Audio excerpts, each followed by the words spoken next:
Bonne journée à toutes, c'est aujourd'hui le grand jour pour les plus de 2700 lycéens de Corse qui passent l'examen du baccalauréat après plusieurs différentes orales qui ont eu lieu les jours précédents.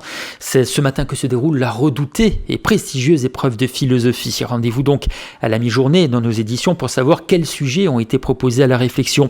Cette année, le plus jeune candidat a 16 ans, le plus âgé a 47 ans. À noter que les lycéens de première composent en français ce lundi.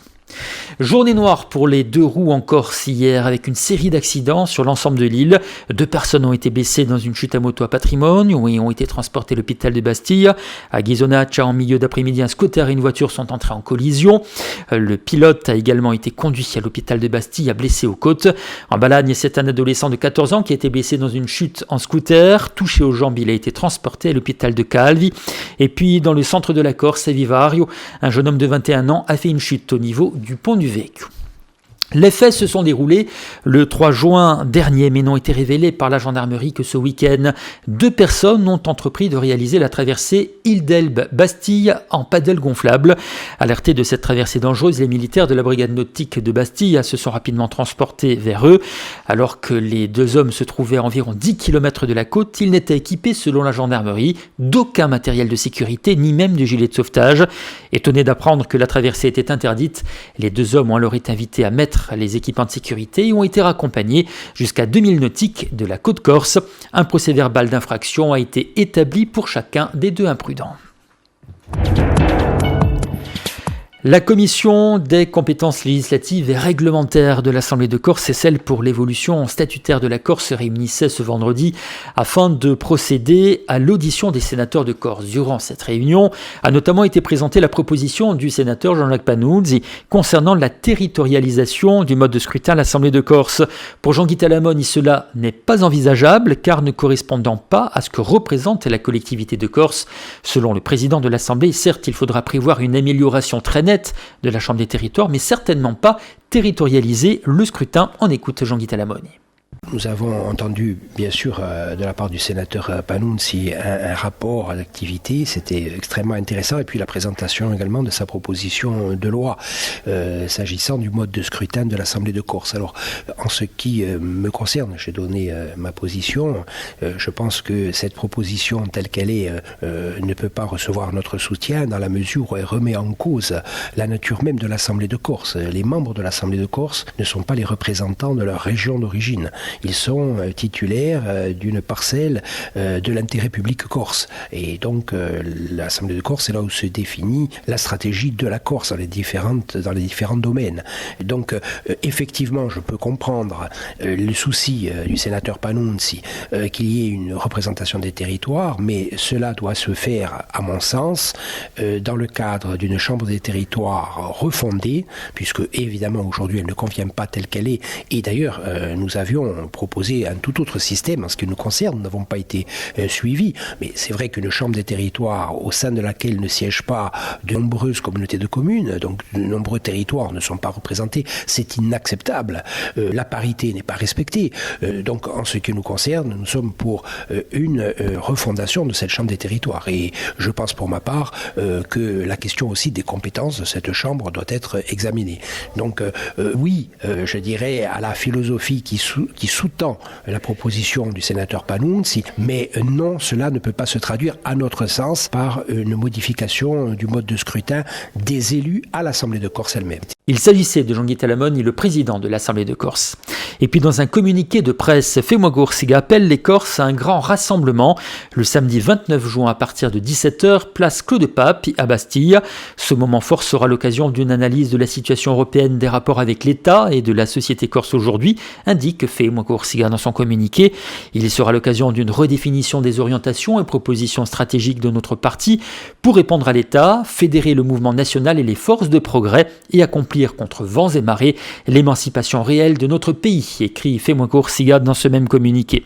Le parti politique fait notamment référence à ce qu'il appelle la guérilla inadmissible à laquelle se livre l'État en Corse dans nombre de dossiers essentiels au développement du pays contre la majorité territoriale. Nous aurons l'occasion d'y revenir. La semaine dernière, les services de l'État et la collectivité de Corse se réunissaient à Corti et réunissaient également le comité sécheresse afin de faire entre autres le point sur les stocks et la ressource en eau en ce début d'été. Une situation qui peut paraître rassurante eu égard aux pluies et à la neige de ces dernières semaines, mais qui reste tout de même très fragile. Cela nécessitera ainsi de faire preuve de responsabilité dans l'utilisation de ce bien si précieux. On écoute Xavier Luciani, le président de l'OEHC. On a quand même constaté que le début d'année avait été particulièrement sec.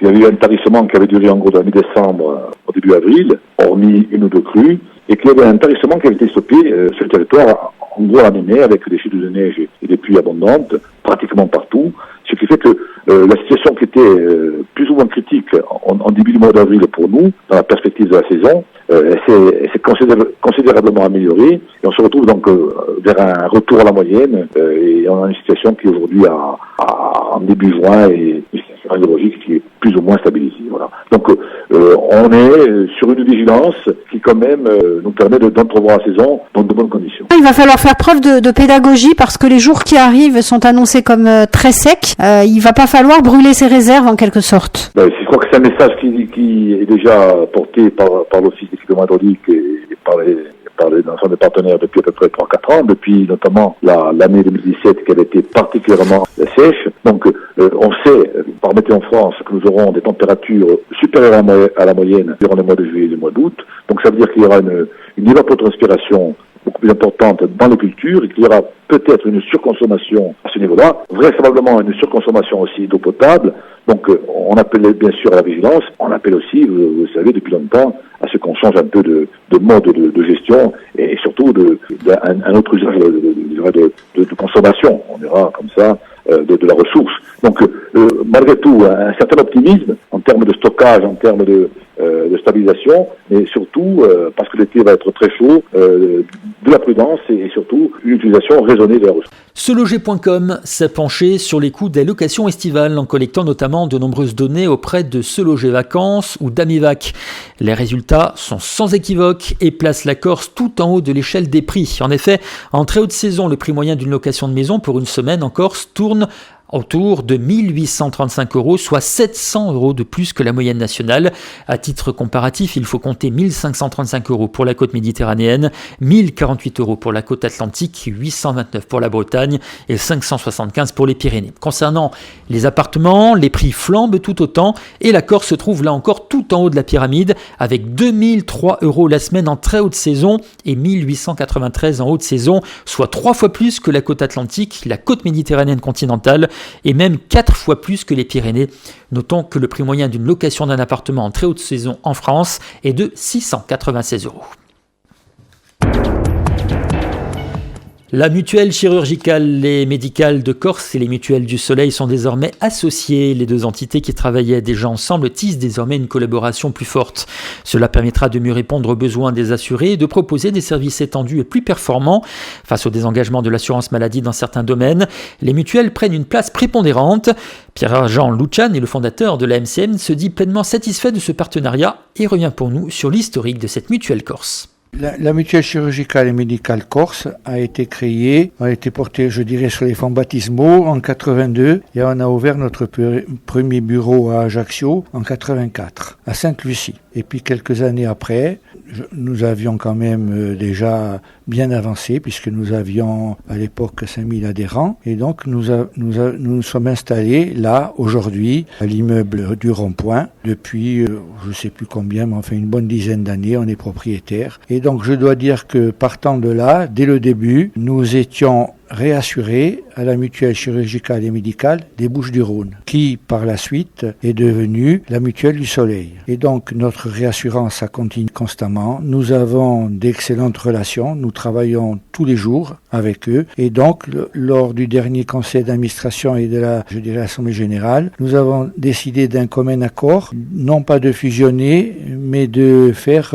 une association, d'associer les deux mutuelles. Donc ce qui fait qu'aujourd'hui nous gardons notre nom, mais nous y accolons à partir d'aujourd'hui la mutuelle du Soleil, qui est non seulement notre réassureur, mais notre associé. Voilà en 2 mots ce que je peux dire. Et donc je crois que ça doit faire plus de 35 ans qu'on existe. Il y avait la nécessité à l'époque et encore aujourd'hui d'avoir un outil pour les Corses, par les Corses. Ben oui, puisque se mutualiser et adhérer à une mutuelle, c'est important, puisque rien que le mot mutuelle, ça veut dire que les bien portants payent pour ceux qui sont malades. Et donc c'est la mutualisation des moyens entre ceux-là et les autres. Et donc ça nous a permis d'arriver environ à 15 000 adhérents il y a quelque temps. Maintenant, avec la Mutuelle du Soleil, je pense qu'on pourra, et le président vous le dira, augmenter notre aura et notre audience même sur toute la Corse.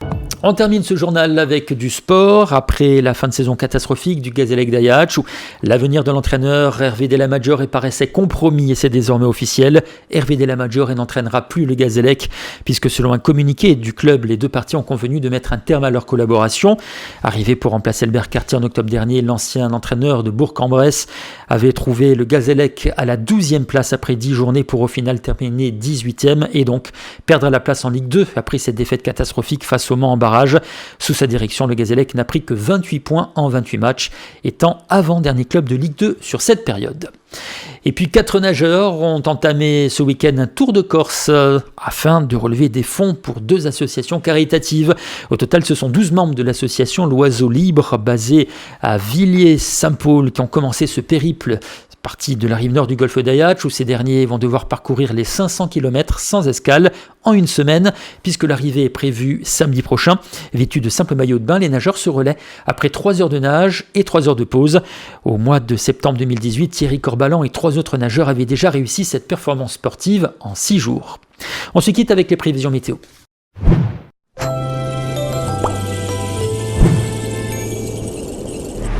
Il fera beau aujourd'hui en ce lundi 17 juin 2019 avec un soleil matinal sur le relief et un ciel limpide.